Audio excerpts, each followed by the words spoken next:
The story of this forbidden anime begins with Rabian praying at a church. Currently, she is stuck in the capital city of Caesarea, which is fully infested with monsters. When she is done praying, she heads out into the dark woods looking to exterminate the monsters lurking around.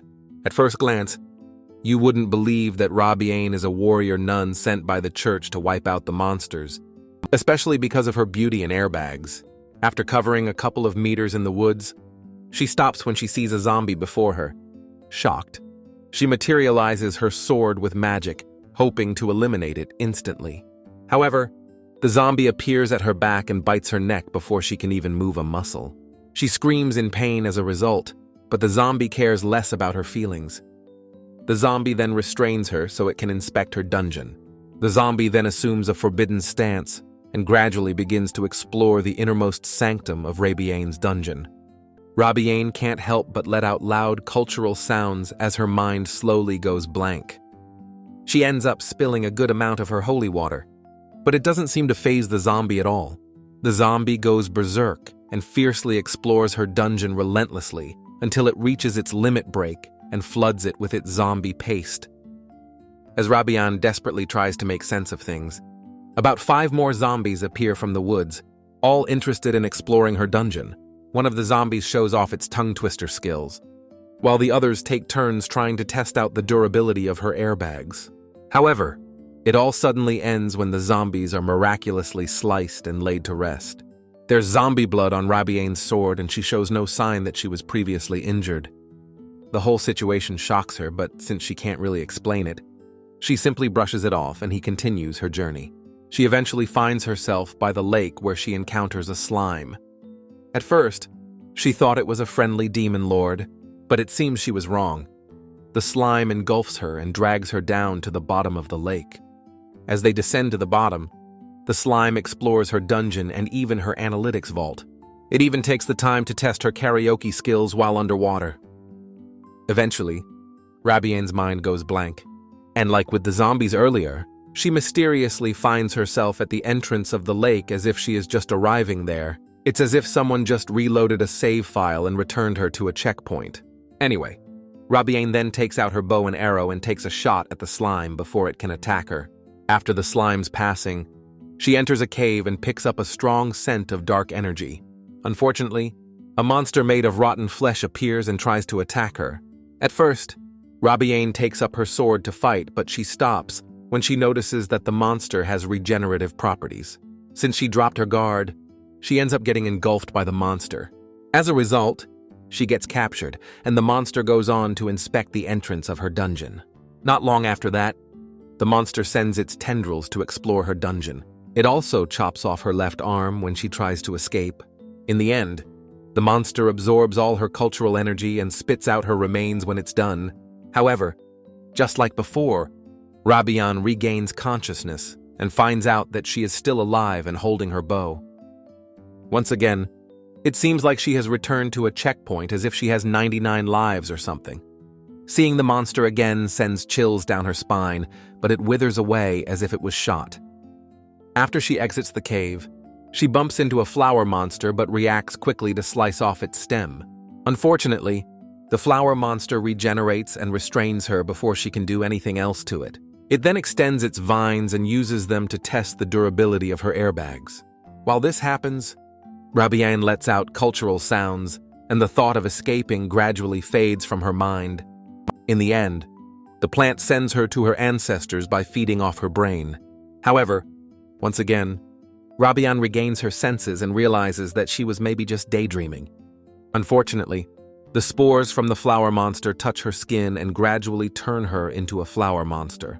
Later, she regains her senses again and realizes that it is yet another daydream. She tries reaching another side of a cliff, but she eventually falls to the ground and cosplays as a Splatoon character. When she regains consciousness and discovers that she is daydreaming again, she decides to just move on and continue her journey. Eventually, she finds herself hiding when she sees a humanoid mushroom. Scared, she settles to use the element of surprise to shoot an arrow at the humanoid mushroom, but she misses her target. As a result, the mushroom jumps after her and restrains her with its sticky glue. While lying restrained, It checks the durability of her airbags and quickly escalates things by exploring her dungeon too. It then starts releasing plenty of mushroom juice inside her dungeon, pushing it to its breaking point. Thankfully, she wakes up and realizes that she was daydreaming again. Now, all she has to worry about is a giant monster flower standing before her. She eventually summons up the courage to slice off the monster's vines when they approach her, but she falls victim to its trap and ends up being restrained again. This time, the flower monster relentlessly explores her dungeon until it starts flooding with holy water. It even goes on to test out her karaoke skills while also exploring her analytics vault. Eventually, Rabiane gets so overwhelmed that her mind goes blank as she steps on Legos. After that, she ends up melting in the concentrated acids of the monster's gut. Needless to say, Rabiane regains consciousness later, and as always, she's safe because it seems it was just another daydream. She then charges at the flower monster and slices it to shreds. At this point, Rabiane really needs to get a grip on things. But then again, can't really blame her if the person controlling her has plenty of skill issues and needs to keep reloading the game. I mean, keep on triggering her daydreams. Anyway, she eventually arrives at the entrance of another cave and notices that it leads to another part of the woods. Curious, she enters the dark cave and uses magic as a source of light. After covering a couple of meters in the cave, she stumbles into a huge spider and is left shocked. Of course, the spider attacks her and loses one of its limbs in the process. However, its other comrade arrives at the scene and takes Rabiane by surprise. It restricts her movements and morphs into its humanoid form so he can inspect her dungeon. As you'd expect, it then goes on to explore her dungeon like the rest of the monsters. At first, the exploration was soft and gentle, but it quickly escalated to a merciless blitzkrieg. In the meantime, the hurt spider further restrains her movement with its webs since it does not want her to escape when it's time for it to explore her dungeon. Meanwhile, Rabiane ends up spilling out lots of her holy water while her dungeon gets explored relentlessly. She fears receiving the population +1 buff when they start flooding her dungeon with spider juice. After that, Rabiane gets mummified in the spider's web and temporarily says hi to her ancestors. Yet, she regains her senses shortly and is shocked to see the lifeless bodies of both spiders. She then realizes that she is daydreaming again and continues her journey to another part of the cave. On reaching a certain point, she falls to another spider ambush and ends up passing out after spilling gallons of her holy water again. Of course, she eventually regains her senses and sees that she's safe again. She then hears the sound of wind blowing in the cave, and it makes her think there is potentially an exit close by. Unfortunately, Rabiane encounters another spider after covering a couple of meters and has to hide. She eventually finally reaches a spider's nest ground and quickly gets restrained by one that is lurking around. While trapped in the spider's web, the spiders that have burrowed inside her body slowly consume her from the inside out. Unable to escape her silky prison, Rabiane's mind eventually surrenders, and she's left to be digested by the spiders that have burrowed inside her. Of course, she still regains consciousness later and slices the spider to bits. Once again, it was all a daydream, and she is grateful that she is still in her pure state. Unfortunately, she then needs to run for her life again when a bunch of young spiders pour in from the ceiling and try to chase after her. She eventually manages to exit the cave without getting consumed or hurt in any way. Later on, she reaches a village and discovers that its previous occupants have all been turned into monsters. She makes the mistake of talking to one of them and ends up paying the price when it gives her a surprise dungeon exploration. Even though the monster is exploring her dungeon against her will, Rabiane is still kind enough to persist in trying to save the villager and reverting him to normal. However, she fails as her mind goes blank after the monster makes her step on Legos and splatter her holy water all over the place. After that, the monster takes her to their lair where the rest are waiting for her. Once there, the rest of the monsters take turns exploring her dungeon and analytics vault until she is full to the brim with their monster paste.